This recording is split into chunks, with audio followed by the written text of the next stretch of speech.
ನಮಸ್ಕಾರ. ಇದೀಗ ತಾನೇ ಬಂದ ಮುಖ್ಯವಾದ ಮಾಹಿತಿಗಳು. ತಮಿಳುನಾಡಿನಲ್ಲಿ ಟಿವಿಕೆ ಪಕ್ಷ ಸುನಾಮಿ ಅಲೆ ಎಬ್ಬಿಸಿದ್ದು ರಾಜಕೀಯ ಗದ್ದುಗೇರಲಿದ್ದಾರೆ ವಿಜಯ್ ಅವರು.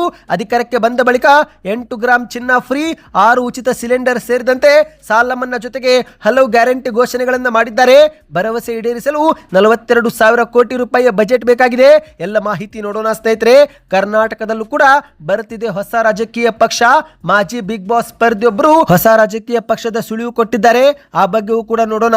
ಮತ್ತೊಂದೆಡೆಯಲ್ಲಿ ಬಿಜೆಪಿ ಮತ್ತು ವಿಜಯ್ ಅವರ ಅಬ್ಬರ ಅಮೆರಿಕದಿಂದ ಲಂಡನ್ ವರೆಗೆ ಜಾಗತಿಕ ಮಾಧ್ಯಮಗಳಲ್ಲಿ ಶ್ಲಾಘನೆ ವ್ಯಕ್ತವಾಗ್ತಾ ಇದೆ. ಎಲ್ಲ ಸುದ್ದಿ ನೋಡೋಣ ಸ್ನೇಹಿತರೆ. ಇನ್ನು ಕರ್ನಾಟಕ ಸೇರಿದಂತೆ ಭಾರತದ 9 ರಾಜ್ಯಗಳಿಗೆ ಕೇಂದ್ರದ ಹಣಕಾಸು ಇಲಾಖೆ ಎಚ್ಚರಿಕೆ ಕೊಟ್ಟಿದೆ. ಆದಾಯ ಕೊರತೆ ನೀವು ಎದುರಿಸುತ್ತಿದ್ದೀರಾ ಎಂದು ಎಚ್ಚರಿಕೆ ರವಾನಿಸಲಾಗಿದೆ. ಈ ಬಗ್ಗೆಯೂ ಕೂಡ ನೋಡೋಣ. ಮತ್ತೊಂದೆಡೆಯಲ್ಲಿ ಮಲ್ಲಿಕಾರ್ಜುನ್ ಖರ್ಗೆ ರಾಜ್ಯದ ಮುಖ್ಯಮಂತ್ರಿ ಆದರೆ ನಾವೆಲ್ಲರೂ ಸ್ವಾಗತಿಸುತ್ತೇವೆ ಎಂದಿರುವ ಗೃಹ ಸಚಿವ ಪರಮೇಶ್ವರ್ ಅವರ ಬೆನ್ನಲ್ಲೇ ಸ್ವತಃ ಮಲ್ಲಿಕಾರ್ಜುನ್ ಖರ್ಗೆ ಅವರು ಒಂದು ಸ್ಪಷ್ಟ ಸಂದೇಶ ಕೊಟ್ಟಿದ್ದಾರೆ. ಏನು ಎಂಬುದನ್ನು ಕೂಡ ನೋಡೋಣ. ಈ ಎಲ್ಲ ಮಾಹಿತಿ ನೋಡೋಕ್ಕಿಂತ ಮೊದಲು ನೀವು ನಮ್ಮ ಚಾನಲ್ಗೆ ಮೊದಲು ಬಾರಿ ಭೇಟಿ ಕೊಡ್ತಾ ಇದ್ರಿ ದಯವಿಟ್ಟು ಸಬ್ಸ್ಕ್ರೈಬ್ ಬಟನ್ ಕ್ಲಿಕ್ ಮಾಡಿ, ಪಕ್ಕದಲ್ಲಿ ಕಾಣಿಸೋ ಗಂಟೆ ಕೂಡ ಒತ್ತಿ. ಇದರಿಂದ ರಾಜ್ಯದ ಮಾಹಿತಿಗಳು ನಿಮಗೆ ಸಿಗುತ್ತವೆ. ವಿಡಿಯೋಗೆ ಲೈಕ್ ಮಾಡಿ ಮತ್ತು ವಿಡಿಯೋ ಪೂರ್ತಿಯಾಗಿ ನೋಡಿ. ಬನ್ನಿ ಸ್ನೇಹಿತರೆ, ಎಲ್ಲ ಸುದ್ದಿಗಳನ್ನು ಡೀಟೇಲ್ ಆಗಿ ನೋಡೋಣ.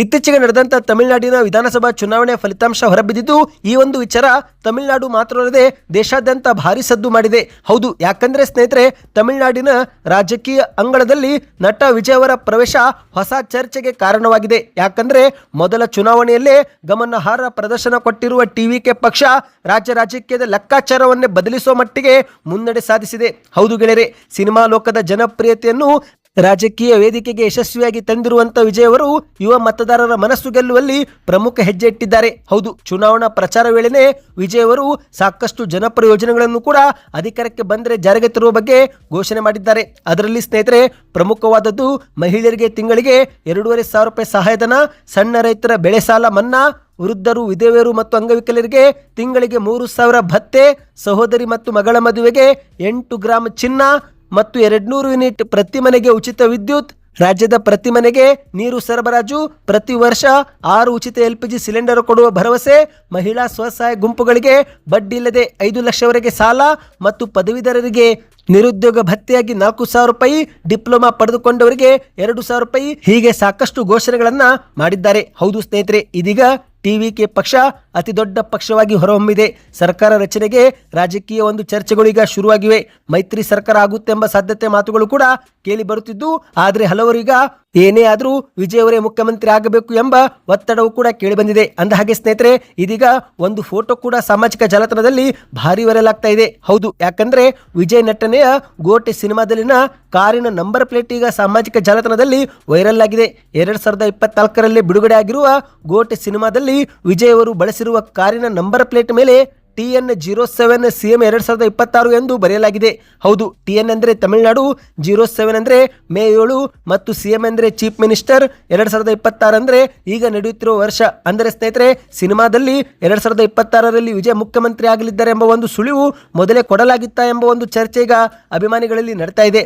ಅಂದ ಹಾಗೆ ಸ್ನೇಹಿತರೆ, ತಮಿಳುನಾಡು ಜನರಿಗೆ ಕೊಟ್ಟಿರುವ ಚುನಾವಣಾ ಭರವಸೆ ಈಡೇರಿಸಲು ವಿಜಯ್ ಅವರಿಗೆ ಸುಮಾರು 42,000 ಕೋಟಿ ರೂಪಾಯಿ ಬೇಕಾಗುತ್ತಂತೆ. ಹೌದು ಗೆಳೆಯರೆ, ತಮಿಳುನಾಡಿನಲ್ಲಿ ನಟ ವಿಜಯ್ ಅವರು ತಮ್ಮ ವರ್ಚಸ್ಸು ಮತ್ತು ಜನಪ್ರಿಯ ಕಲ್ಯಾಣ ಯೋಜನೆಗಳ ಭರವಸೆ ಮೇಲೆ ಈಗ ಅಧಿಕಾರಕ್ಕೆ ಬಂದಿರಬಹುದು.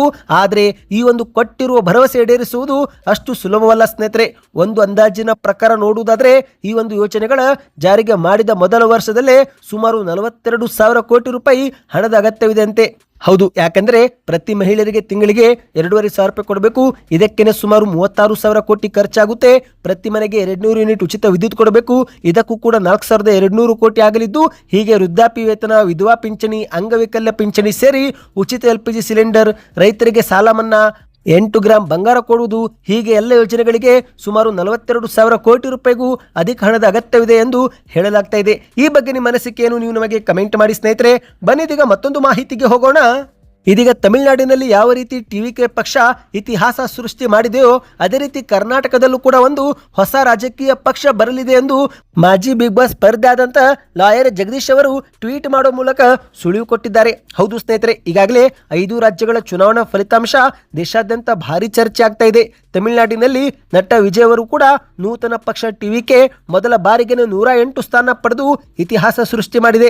ಮತ್ತೊಂದೆಡೆಯಲ್ಲಿ ಪಶ್ಚಿಮ ಬಂಗಾಳದಲ್ಲಿ ಬಿಜೆಪಿಯು ಕೂಡ ಈಗ ಅಧಿಕಾರಕ್ಕೆ ಬಂದಿದೆ. ಅಂದ ಹಾಗೆ ಸ್ನೇಹಿತರೆ, ಇದೀಗ ನಟ ವಿಜಯ್ ಅವರ ಈ ಒಂದು ಗೆಲುವು ದೇಶಾದ್ಯಂತ ಹೊಸ ಪಕ್ಷ ಕೊಟ್ಟೋರಿಗೆ ಹೊಸ ಚೈತನ್ಯ ತಂದಿದೆ. ಇಂತಹ ಸಮಯದಲ್ಲೇ ಕರ್ನಾಟಕದಲ್ಲೂ ಕೂಡ ಒಂದು ಹೊಸ ಪಕ್ಷ ಸ್ಥಾಪನೆ ಆಗಲಿದೆ ಎಂಬ ಒಂದು ಸುಳಿವು ಸಿಕ್ಕಿದೆ. ಹೌದು ಗೆಳೆಯರೆ, ತಮಿಳುನಾಡು ವಿಧಾನಸಭಾ ಚುನಾವಣೆಯಲ್ಲಿ ನಟ ವಿಜಯ್ ಅವರ ಟಿವಿಕೆ ಪಕ್ಷ ಯಾವ ರೀತಿ ಅತ್ಯುತ್ತಮ ಸಾಧನೆ ಮಾಡಿದೆಯೋ ಈಗ ಈ ಒಂದು ಸಾಧನೆ ದೇಶಾದ್ಯಂತ ಹಲವು ಪ್ರಾದೇಶಿಕ ಪಕ್ಷಗಳಿಗೆ ಹೊಸ ಭರವಸೆ ಮೂಡಿದೆ. ಇದೇ ಮಧ್ಯೆ ಸ್ನೇಹಿತರೆ, ಮಾಜಿ ಬಿಗ್ ಬಾಸ್ ಸ್ಪರ್ಧೆ ಆದಂತ ಜಗದೀಶ್ ಅವರು ಟ್ವೀಟ್ ಮಾಡಿ ಕರ್ನಾಟಕದಲ್ಲೂ ಕೂಡ ಹೊಸ ಪಕ್ಷ ಬರಲಿದೆ ಎಂದಿದ್ದಾರೆ.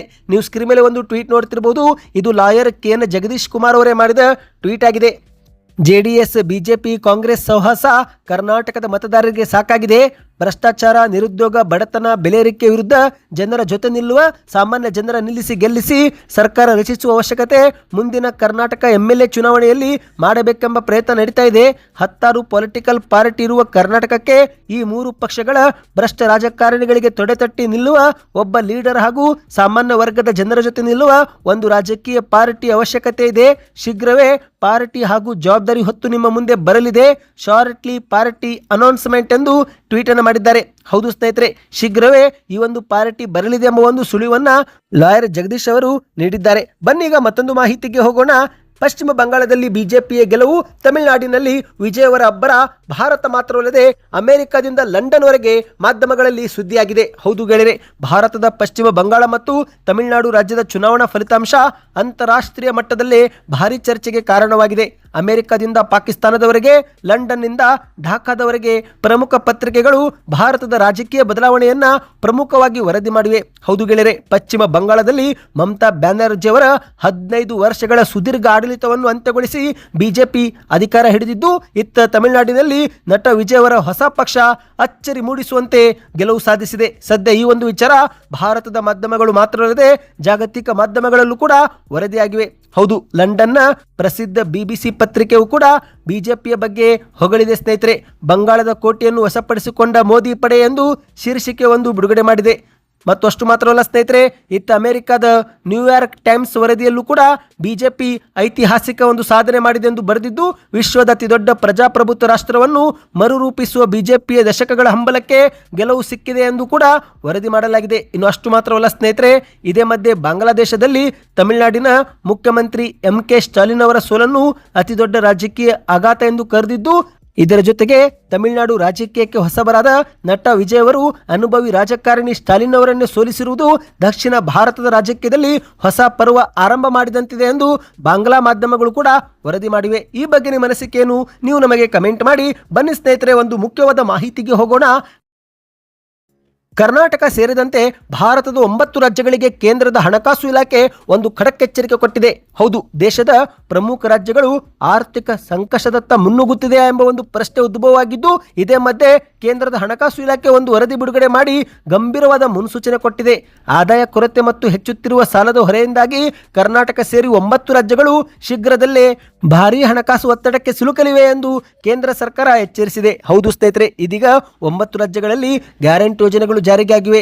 ಉಚಿತ ಬಸ್ ಪ್ರಯಾಣ, ಮಹಿಳೆಯರ ಬ್ಯಾಂಕ್ ಖಾತೆಗೆ ಹಣ ಹಾಕುವುದು, ಹೀಗೆ ಹಲವು ಗ್ಯಾರಂಟಿ ಯೋಜನೆಗಳಿಂದ ರಾಜಸ್ವ ಸಂಗ್ರಹದ ಕೊರತೆ ಮತ್ತು ಅನಿಯಂತ್ರಿತ ಸಾಲದ ಪ್ರಮಾಣ ಅಧಿಕವಾಗುತ್ತಿದೆ ಎಂದು ಕೇಂದ್ರ ಸರ್ಕಾರ ಹೇಳಿದೆ. ಸ್ನೇಹಿತರೆ, ವರದಿಯ ಪ್ರಕಾರ ನೋಡುವುದಾದರೆ ಅತಿ ಹೆಚ್ಚು ಆದಾಯ ಕೊರತೆ ಎದುರಿಸುತ್ತಿರುವ ರಾಜ್ಯಗಳ ಪಟ್ಟಿ ನೋಡುವುದಾದರೆ ಹಿಮಾಚಲ ಪ್ರದೇಶ ಮೊದಲನೇ ಸ್ಥಾನ ಪಡೆದುಕೊಂಡಿದೆ. ಹೌದು ಸ್ನೇಹಿತರೆ, ಹಿಮಾಚಲ ಪ್ರದೇಶ ಮೊದಲನೇ ಸ್ಥಾನವಾದರೆ 2ನೇ ಸ್ಥಾನದಲ್ಲಿ ಪಂಜಾಬ್, 3ನೇ ಸ್ಥಾನದಲ್ಲಿ ಕೇರಳ, 4ನೇ ಸ್ಥಾನದಲ್ಲಿ ಆಂಧ್ರ ಪ್ರದೇಶ್, 5ನೇ ಸ್ಥಾನದಲ್ಲಿ ಹರಿಯಾಣ, 6ನೇ ಸ್ಥಾನದಲ್ಲಿ ಕರ್ನಾಟಕ ಹಾಗೂ 7ನೇ ಸ್ಥಾನದಲ್ಲಿ ಮಹಾರಾಷ್ಟ್ರ ಎಂದು ವರದಿಯಾಗಿದೆ. ಒಟ್ಟಿನಲ್ಲಿ ಸ್ನೇಹಿತರೆ, ಈಗ ಕರ್ನಾಟಕವು ಕೂಡ 6ನೇ ಸ್ಥಾನ ಪಡೆದುಕೊಂಡಿದೆ. ಹೌದು, ಇಂದು ರಾಜ್ಯದಲ್ಲಿ ಕಾಂಗ್ರೆಸ್ ಸರ್ಕಾರ ನಾವು ಆರ್ಥಿಕವಾಗಿ ಸದೃಢರಾಗಿದ್ದೇವೆ ಎಂದು ಹೇಳುತ್ತಿದ್ದರೂ ಕರ್ನಾಟಕ ಶೇಕಡ 0.7ರಷ್ಟು ಆದಾಯ ಕೊರತೆಯೊಂದಿಗೆ 6ನೇ ಸ್ಥಾನದಲ್ಲಿದೆ.